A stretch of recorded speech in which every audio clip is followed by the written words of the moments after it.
What's up, guys? Chef Dave back here with Grow Goodies. So today we got a little a cooking video for you. So what we're gonna do today, we're gonna make a couple things that are kind of I don't want to say integral, but can be integral in your grow. Being a chef, I have access to a lot of things for organic growing, and in this case, what we have here, we've got shrimp shells that we save from obviously peeling the shrimp that we use in the restaurant, and we've got eggshells that we save just from baking, pastry, all that stuff.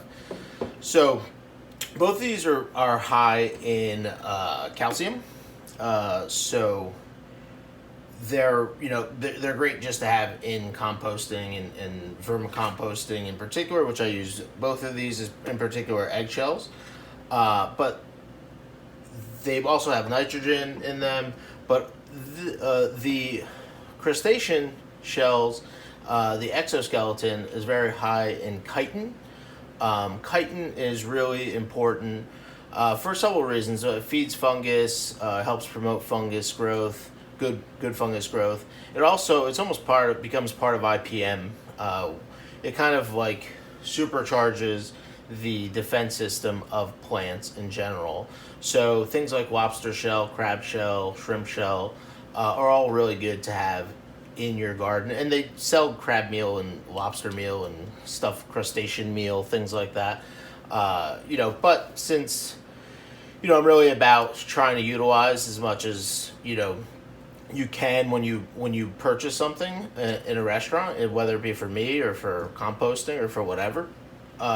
So I figure why not just make my own.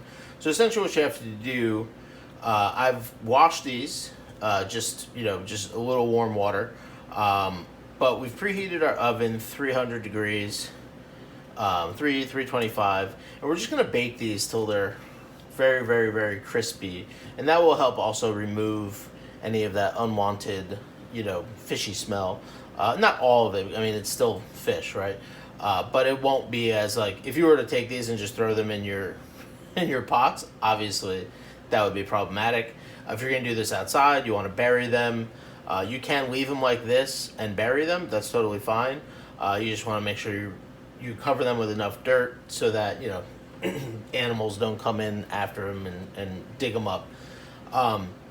But if for your home use, the indoor use, it's really good to bake them, and then we crush them in a blender. Both of them, same thing here. 300 degrees, 325, bake. They're going to bake for about an hour until they're nice and crispy. You don't want to burn them, obviously, but I don't know if it matters or not if they actually do get burnt, truthfully. But, I prefer not to burn them. I'm a chef, right? I try not to burn things. So for the shrimp shells, we're just going to lay them out. Okay. And then we're going to do it on 2 sheet pan, or 2 containers, I should say. If you do have, this is a non-stick sheet tray, this one here, that's great. It makes for a little bit easier cleanup than just normal sheet trays. But, if you don't have it, I only have one, and I have a lot of shrimp shells, so lay them out. So it's okay if they're, piled up on it. They're going to be, in the oven long enough to the whole thing get crispy. What you don't want to do is kind of have the outside, not crispy, and then the inside, outside crispy and the inside still moist. So we're going to stir these a couple times during the cooking process, but it's going to take 60 minutes at 300, I think. Maybe a little longer. If it needs longer, I'll let you guys know, but that's it. So we're going to take these, we'll put them to the side real quick. And we also, like I said, we have the eggshells. These can be piled up. There's so much aeration between the shells themselves that it doesn't really matter if they're piled up. You obviously just want to make sure it all fits into your oven. But for these, same thing, same exact process, baking at 300, 60 minutes or so. We'll check them in 30. These I don't really have to stir too much. Maybe I'll give them a light, gentle stir. But again, there's so much aeration throughout that, you know, the hot air is going to hit no matter what. Where the shrimp shells, they're a little more compact. So, you know, it's just a good way to bake them and make them sterile for your garden. So that's it. We're going to throw them in the oven. And now it's a waiting game. So it's been about an hour. And I just stir them and they're almost done. Almost done. If you can look at that and hear that. See how it's kind of just crumbling apart? That's exactly what you're looking for. They're almost done. I'll probably need another 15-20 minutes. There's a couple spots in there that are just a little bit moist. What I'll probably do, since I do have to head to work, I'll let them sit for another 10 minutes or so, and then I'll turn the oven off, and I'll let everything just kind of cool in the oven until after work when I'll process them for you. Alright, so we're back. This is actually the next day. So we've got the eggshells. They're all, you know, again, I did what I said. Left them chill in the oven afterwards. Super crispy. And you can, when they're cooling down, you can hear them like crackle, like crispy crackle, but they're super, you know, very much. That's what you're looking for. You want them to snap apart. Now, eggshells break, but these now break and then fall apart, right? So, because the albumin inside, that layer inside is cooked. So that's what you're looking for with the eggshells. And then with the shrimp shells, same thing. If you look, it's like, you know, super crispy, falling apart. So that's what you're looking for. And now this has, you know, it smells like the ocean, but it doesn't have like a foul smell, you know what I mean? So to do this, I take some shells, crack them in there. All right, you don't want to like compact the hell out of it because you want it to have enough, you know, flow around to you know, to puree. Gonna put some of these guys in there. And you can do one then the other, you know, that's fine too. But basically, I'm gonna mix them up anyway. So I got the lid here.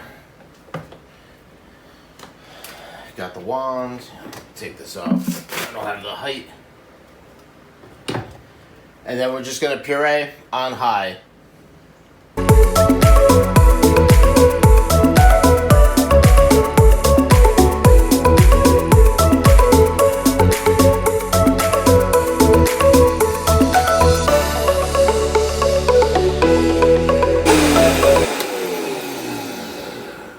That's it. It's a nice powder. So what I also like to do is you want to wear a mask when you're doing this, because this, just like when you're using kind of any fertilizer or anything like that, you know, this is a particle matter and it is fine and it can get into your lungs. So you really kind of want to have, you know, just a regular, you know, filtered mask like everyone's wearing today is totally fine. But I try not to pop that. I let this smoke settle a little bit, and then I put it into like a bowl or something like that, and just mix it all together. So, all right, so we're back. We got the mask on, so gotta have it. This stuff smokes up pretty hard. So that's what it looks like at the end. You know, you might miss one or two little pieces of shell or something, but that's literally how it looks in the end right there. Fine powder, but you see, I mean, as soon as you touch it, it wants to lift, if you will. So typically I put this in a container, you know, cork, like Chinese food, 2-quart container, single quart container, whatever, you know, fits my needs. I am going to be making lobster meal as well with a lot of the lobster at work, the lobster shells at work. So I'll probably add that to this. That'll be off camera, but essentially that's what, you know, we're making a nice crustacean and egg shell meal for calcium, chitin in particular, some nitrogen in there as well, and then just to help the plants, you know, and the good bacterias and fungi that are in there, or fungi. And that's it, right there. I know Green Goblin has a great video on how to turn eggshell into like readily available calcium, like that you can just water in. I believe part of the Jadam practice. I don't know too much about it yet, but it's something I got to learn too. But that's it right here. Here's your crustacean meal, eggshell meal, whatever you want to call it. Call it good for the garden. Thanks for joining us, guys. Appreciate it. And don't forget, if you like this video, subscribe, hit that like button, and ring the notification bell. Thanks, guys.